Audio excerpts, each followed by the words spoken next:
김옥자는 새벽 5시에 눈을 떴다. 72년을 살아온 몸이 시계보다 정확했다. 이불 속에서 몸을 살짝 움직여보니 다행히 괜찮았다. 밤새 실수하지 않았구나. 어머니, 오늘도 마을 회관 가세요? 며느리 미영이 물었다. 김옥자는 이 동네에서 모르는 사람이 없는 해결사였다. 고장난 것들, 이웃 간의 다툼까지 옥자 손을 거치면 척척 해결되었다. 오늘은 좀 쉴까 하는데. 미영은 의아한 표정을 지었다. 시어머니가 집에 가만히 앉아있는 것을 본 기억이 거의 없었기 때문이다. 아침을 마치고 일어서던 옥자에게 그 순간이 왔다.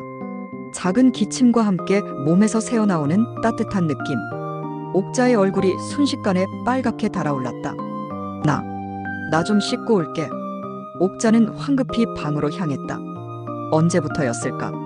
기침할 때, 크게 웃을 때, 심지어 계단을 오를 때도 자신의 의지와 상관없이 몸이 말을 듣지 않았다. 전화벨이 울렸다. 박말순 할머니였다. 오늘 회관에 안 나와. 김 반장이 전기 고장 났다고 찾더라. 몸이 좀 안 좋아서. 거짓말이었다. 동네 사람들 앞에서 실수할까봐 두려웠다. 창문 너머로 말순이가 회관에서 걸어오는 모습이 보였다. 그 걸음걸이가 어색해 보였다. 마치 무언가를 참고 있는 것 같은. 혹시 말순이도? 옥자의 머릿속에 한 가지 생각이 스쳤다. 자신만 이런 고민을 하는 게 아니라 말순이도 같은 아픔을 겪고 있는 건 아닐까? 하지만 이런 은밀한 고민을 어떻게 먼저 꺼낼 수 있을까? 옥자는 그렇게 또 하루를 집안에서 보내기로 했다. 3일 후 옥자는 더 이상 집안에만 있을 수 없었다. 답답함이 목까지 차올랐고 며느리 미영이는 계속 걱정스러운 눈빛으로 자신을 바라봤다.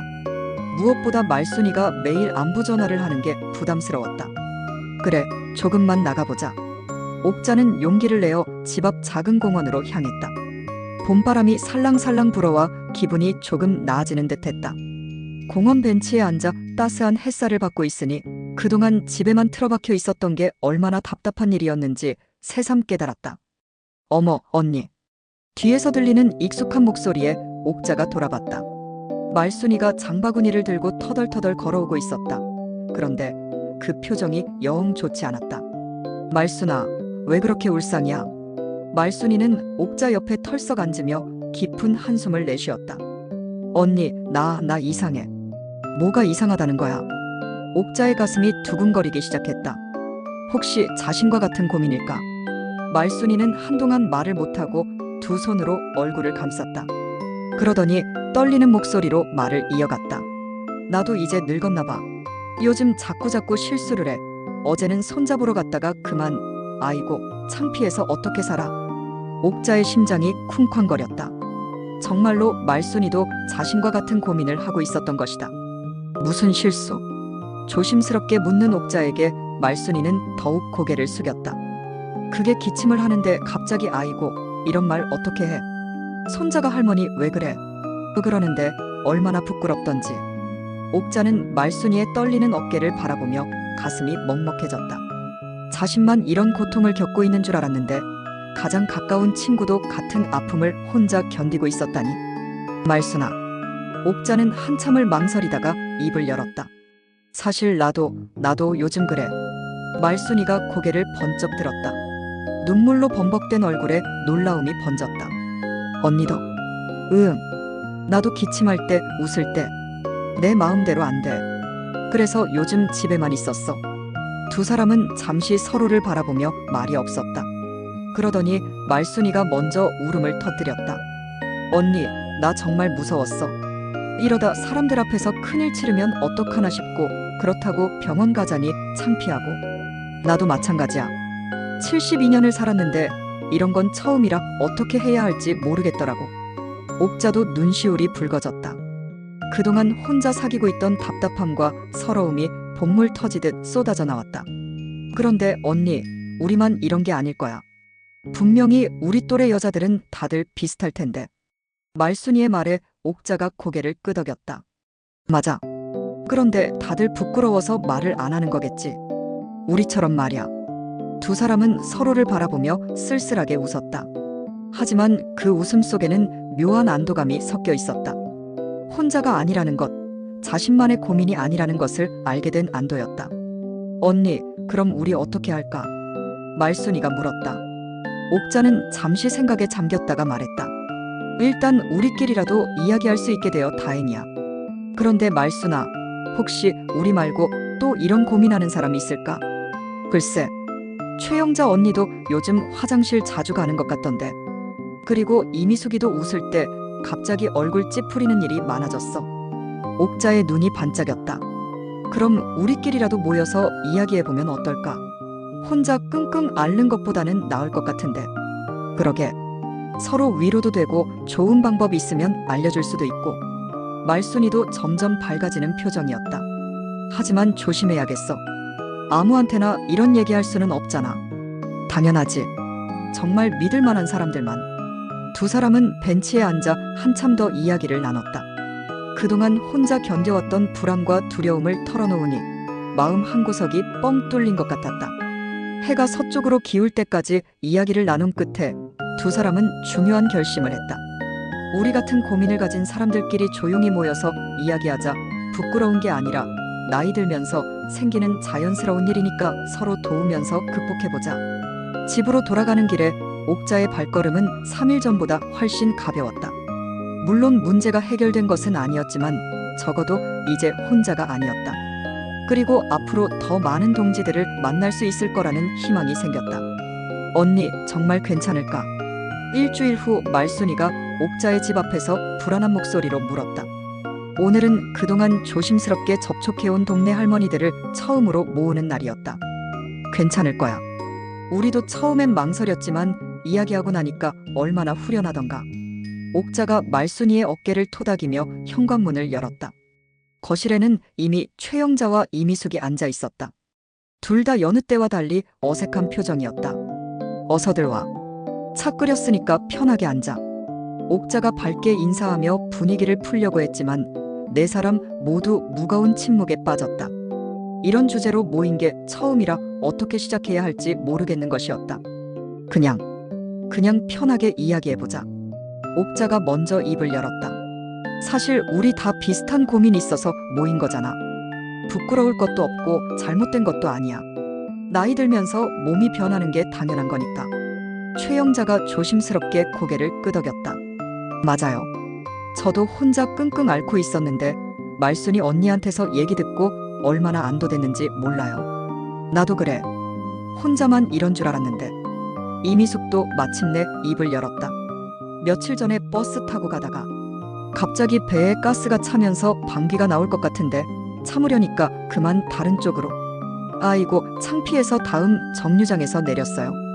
어머, 나도 비슷한 일이 있었어. 말순이가 맞장구를 쳤다. 손주 돌봐주다가 애가 너무 웃겨서 배꼽 잡고 웃었는데 그만 실수를. 다행히 애가 어려서 눈치 못 채긴 했지만 이야기가 시작되자 분위기가 급격히 바뀌었다. 처음에는 조심스럽게 말하던 할머니들이 점점 솔직하게 자신의 경험을 털어놓기 시작했다. 저는 재채기만 해도 그래요. 감기 걸렸을 때는 정말 외출을 못하겠더라고요. 노래교실에서 높은 음 낼 때도 위험해요. 힘주다가 그만. 쇼핑할 때 무거운 걸 들면서 웃으면 정말 큰일 나요. 웃음과 한숨이 섞인 고백들이 이어졌다. 네 사람은 마치 오랫동안 막혀있던 물꼬가 터진 것처럼 쏟아내듯 이야기했다. 그런데 우리 이대로 계속 숨어 살 수는 없잖아. 옥자가 화제를 돌렸다. 뭔가 방법이 있을 거야. 운동이라든지 좋은 제품이라든지. 맞아요. 텔레비전에서 케겔 운동이 좋다고 하던데. 최영자가 말했다. 케겔 운동? 그게 뭐야? 골반 근육 운동이라고 하던데 자세히는 몰라요. 이미숙이 스마트폰을 꺼냈다. 요즘은 인터넷에 다 나오잖아요. 한번 찾아볼까요? 네 사람은 스마트폰 화면에 머리를 맞대고 케겔 운동에 대해 알아보기 시작했다. 처음에는 서툴렀지만 점점 진지하게 정보를 찾고 공유했다. 아, 이거네. 골반저 근육을 강화하는 운동이래요. 어디서 어떻게 하는 거야? 여기 나와 있네. 소변을 참는 것처럼 아래쪽 근육을 조였다 풀었다 반복하는 거래요. 그럼 지금 해보자. 옥자의 제안에 네 사람은 소파에 나란히 앉아 처음으로 케겔 운동을 시도해봤다. 어색하고 우스꽝스러웠지만 뭔가 희망적인 느낌이 들었다. 그런데 우리끼리만 하지 말고 더 많은 정보를 모아보면 어떨까? 말순이가 제안했다. 좋은 패드도 있을 테고 도움되는 음식도 있을 거고. 맞아. 그리고 이런 모임을 정기적으로 하자. 우리끼리 서로 격려도 하고 정보도 공유하고. 옥자의 제안에 모두가 동의했다. 그럼 이름도 하나 지을까? 뭐가 좋을까? 방광 고민 토크쇼 어때? 최영자의 제안에 모두가 웃음을 터뜨렸다. 좋네. 우리만의 비밀 모임이야. 첫 모임은 예상보다 훨씬 성공적이었다. 부끄러움과 두려움으로 시작했지만 마지막에는 웃음과 희망으로 마무리되었다. 집으로 돌아가는 길에 네 사람 모두 한결 가벼운 마음이었다. 이제 더 이상 혼자가 아니었다. 같은 고민을 나누는 동료들이 생겼고 함께 해결해 나갈 의지도 다졌다. 방광 고민 토크쇼라는 이름답게 이들의 수다스러운 여정이 본격적으로 시작된 것이다. 언니들, 오늘부터 우리 진짜 해보는 거예요. 한 달 후 옥자의 집에 모인 할머니들의 표정은 한 달 전과 완전히 달랐다. 처음에 어색함은 온데간데없고 마치 오랜 전우 같은 끈끈한 유대감이 느껴졌다. 게다가 멤버도 늘었다. 소문을 들은 동네 할머니들이 하나둘씩 합류해 이제 7명이 되었다. 케겔 운동만 겨우 한 달 했는데도 조금 나아진 것 같아요. 새로 합류한 김순덕이 말했다. 60대 후반의 순덕은 처음에는 부끄러워했지만 이제는 누구보다 적극적이었다. 정말? 나도 그런 것 같은데. 이미숙이 흥미진진한 표정으로 맞장구를 쳤다. 그럼 이제 제대로 된 계획을 세워보자. 옥자가 노트를 펼치며 말했다. 한 달간 정보를 수집한 결과 단순히 이야기만 나누는 것보다 체계적인 접근이 필요하다는 결론에 도달했다. 우선 매일 정해진 시간에 케겔 운동을 하는 거야. 아침에 일어나자마자 10분, 저녁에 잠들기 전에 10분. 좋아요. 그런데 혼자 하면 게을러질 수 있으니까 서로 확인하면 어때요? 최영자가 제안했다. 어떻게? 운동 기록장을 만들어서 매일 체크하는 거예요. 그리고 일주일에 한 번씩 모여서 확인하고. 그거 좋은 생각이네. 말순이가 박수를 쳤다. 그리고 나는 배변 습관도 기록해보면 좋을 것 같아. 옥자가 덧붙였다. 화장실 가는 시간, 실수한 때 그런 것들을 적어두면 패턴을 알 수 있을 거야. 너무 복잡한 거 아니야? 아니에요. 스마트폰에 간단히 메모하면 되죠. 순덕이 자신의 핸드폰을 흔들어 보였다. 요즘은 앱도 있다던데요. 건강관리 앱? 이렇게 해서 방광 튼튼 챌린지가 공식적으로 시작되었다. 멤버들은 각자 운동 일지와 배변 일기를 쓰기로 했고 매주 수요일 오후에 모여서 서로의 진행 상황을 점검하기로 했다.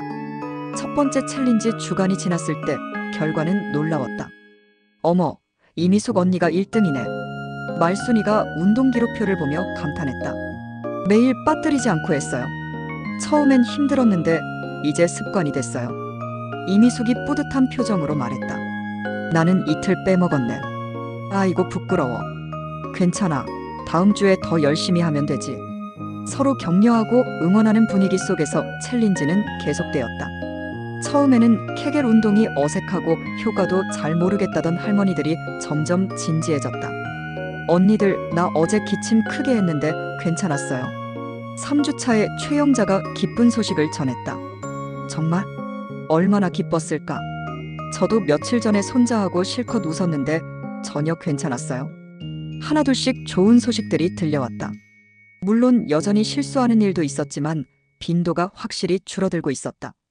그런데 운동만 하지 말고 생활 습관도 바꿔보면 어떨까? 옥자가 새로운 제안을 했다. 어떤 습관? 물 마시는 시간을 조절한다든지 변비에 좋은 음식을 먹는다든지. 아, 맞다. 저 요즘 크랜베리 주스 마시고 있는데 좋은 것 같아요. 순덕이 말했다. 크랜베리가 방광에 좋다던데? 요로 감염 예방에 좋대요. 그리고 방광 기능도 도와준다고. 이렇게 해서 챌린지는 운동뿐만 아니라 식습관, 생활 패턴까지 포함하는 종합적인 프로그램으로 발전했다. 6주차가 되었을 때 7명의 할머니들은 모두 눈에 띄는 변화를 경험했다. 신체적인 개선은 물론이고 무엇보다 자신감이 회복되었다. 언니들, 우리 이제 당당해졌어. 옥자가 웃으며 말했다. 맞아요. 이제 사람들 앞에서 크게 웃어도 무섭지 않아요. 버스 타는 것도 전부 다 편해졌고, 가장 좋은 건 우리끼리 이렇게 모여서 서로 격려할 수 있다는 거예요. 말순이의 말에 모두가 고개를 끄덕였다. 방광 튼튼 챌린지는 단순한 운동 프로그램을 넘어서 이들에게 새로운 활력과 유대감을 선사한 소중한 경험이 되었다. 그런데 우리만 이런 혜택을 누리기 아까운데? 최영자가 말했다. 무슨 말씀이세요? 더 많은 사람들이 알았으면 좋겠어요. 우리처럼 혼자 고민하고 있을 사람들이 많을 텐데. 옥자의 눈이 반짝였다. 이제 다음 단계를 생각할 때가 된 것 같았다. 언니, 정말로 하는 거예요? 2달 후 말순이가 마을 회관 앞에서 물었다. 오늘은 모임을 정식 등록하는 날이었다. 당연하지. 우리가 이렇게 좋아졌는데 다른 사람들도 도와줘야지. 옥자는 당당했다. 케겔 운동과 생활습관 개선으로 요실금이 크게 호전되었고 무엇보다 마음의 짐이 벗어졌다. 관장님, 활력 증진 모임 등록하려고 왔습니다. 어떤 활동을 하시는 거예요? 중년 여성 건강관리 모임이에요. 운동도 하고 정보도 나누고 서로 격려하는 모임이죠. 일주일 후 첫 공식 모임에는 기존 멤버 7명에 새로운 사람들 8명이 모였다. 저희는 나이 들면서 생기는 몸의 변화를 함께 극복하는 모임입니다. 특히 요실금 같은. 순간 조용해졌지만 옥자는 차분하게 말을 이어갔다. 저도 몇 달 전까지는 이 문제 때문에 집에서만 지냈거든요. 하지만 함께 해보니 많이 나아졌어요. 저도 그런 고민이 있어서 왔는데 정말 나아질 수 있을까요? 물론이에요. 저는 손자하고 실컷 놀아줘도 이제 괜찮아요. 버스 타는 게 무서웠는데 이제는 여행도 다녀와요. 새로 온 할머니들도 하나둘 자신의 이야기를 털어놓기 시작했다. 공감의 목소리들이 이어졌다. 3개월 후 모임은 20명이 넘는 큰 모임으로 성장했다. 언니들, 우리 정말 대단해요. 몇 달 전에 웅크리고 있던 우리가 이렇게 될 줄 누가 알았겠어요? 가장 좋은 건 다른 사람들에게도 희망을 줄 수 있게 된 거예요. 우리 경험을 다른 마을에도 알려주면 어떨까? 분명 우리 같은 고민하는 사람들이 많을 거야. 6개월 후 옥자는 지역 보건소 여성 건강 세미나에 강사로 초빙되었다. 몇 달 전까지만 해도 저는 요실금 때문에 집에서만 지내던 할머니였습니다. 하지만 지금은 다릅니다. 요실금은 더 이상 은밀한 고민이 아니에요. 강연 후 많은 사람들이 감사 인사를 전했다. 할머니 덕분에 용기가 났어요. 요실금? 이제 우리에게는 더 이상 은밀한 고민이 아니야. 옥자가 하늘을 보며 크게 외쳤다. 김옥자 할머니의 은밀한 방광의 속삭임은 이제 당당한 외침이 되어 많은 사람들에게 용기와 희망을 전하고 있었다.